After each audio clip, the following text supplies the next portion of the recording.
அனைவருக்கும் இனிய வணக்கங்கள். செவ்வாய் தோஷம் பற்றிய ஒரு ஆய்வு. செவ்வாய் தோஷம் என்பது சந்திரனுக்கு 2, 4, 7, 8, 12 இடங்களில் செவ்வாய் பகவான் இருந்தால் செவ்வாய் தோஷம் என்று ஏற்படுகின்றது. பொதுவாக சிம்ம ராசியில் பிறந்தவர்களுக்கு செவ்வாய் தோஷம் இல்லை. ஏனென்றால்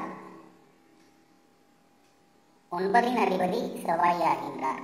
பாக்யஸ்தான அதிபதி, மேசராசி அதிபதி. ஆகையால் அவர்களுக்கு செவ்வாய் தோஷம் இல்லை. அதே நேரத்தில் இந்த செவ்வாய் தோஷம் என்பது லக்னத்தின் வழியாகவும் பார்க்க வேண்டும். இந்த உதாரண ஜாதகத்திலே லக்னம் துலா லக்னம், லக்னத்திலே குரு இருக்கின்றார். துலா லக்னத்திற்கு 2ஆம் ராசி அதிபதி, 7ஆம் ராசி அதிபதியாக இருக்கக்கூடிய களத்திரஸ்தானாதிபதி என்று கூறுவார்கள். 7இன் அதிபதி திருமணம் சம்பந்தப்பட்டது. மேசம், மேசத்தின் அதிபதி செவ்வாய். விருச்சிக ராசி துலா ராசிக்கு 2ஆம் இடமாகின்றது.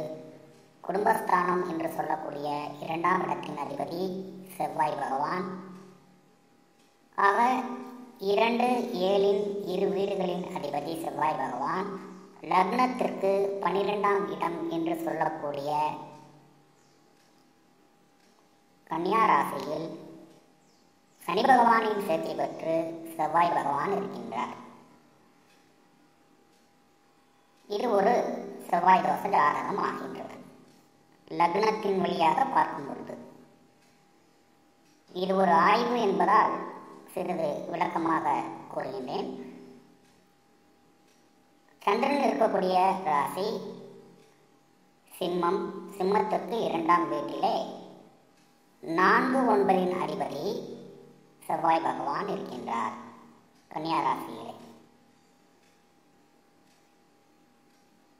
சந்திரன் இருக்கக்கூடிய வீடு சிம்மம். சிம்ம ராசியின் அதிபதி சூரியன். ராகு கேது சேர்க்கை பெற்று மிதுனத்திலே இருக்கின்றார்.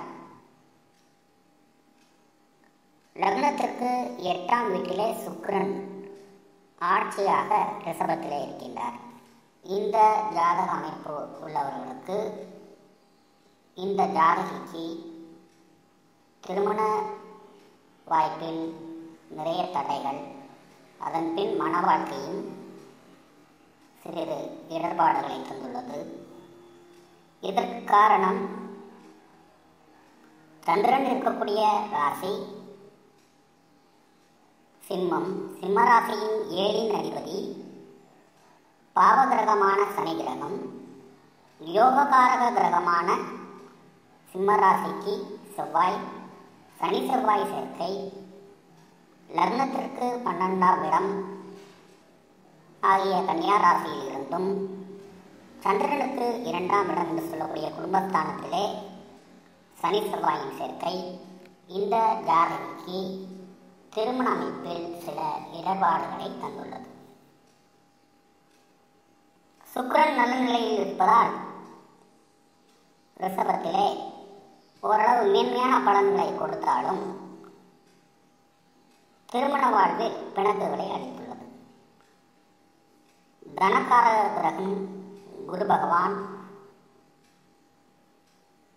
3, 6இன் அதிபதியாகி இந்த துலா லக்னத்திற்கு பலவீனம் அடைந்து விட்டார். ராசியிலே இருந்தாலும் அவரால் பெரிய அளவில் நன்மை இல்லை.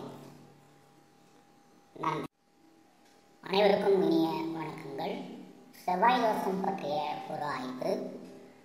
செவ்வாய் தோஷம் என்பது சந்திரனுக்கு 2, 4, 7, 8, 12 இடங்களில் செவ்வாய் பகவான் இருந்தால் செவ்வாய் தோஷம் என்று ஏற்படுகின்றது. பொதுவாக சிம்ம ராசியில் பிறந்தவர்களுக்கு செவ்வாய் தோஷம் இல்லை. ஏனென்றால் 9இன் அதிபதி செவ்வாய் ஆகின்றார். பாக்யஸ்தான அதிபதி, மேசராசி அதிபதி. ஆகையால் அவர்களுக்கு செவ்வாய் தோஷம் இல்லை. அதே நேரத்தில் இந்த செவ்வாய் தோஷம் என்பது லக்னத்தின் வழியாகவும் பார்க்க வேண்டும். இந்த உதாரண ஜாதகத்திலே லக்னம் துலா லக்னம், லக்னத்திலே குரு இருக்கின்றார்.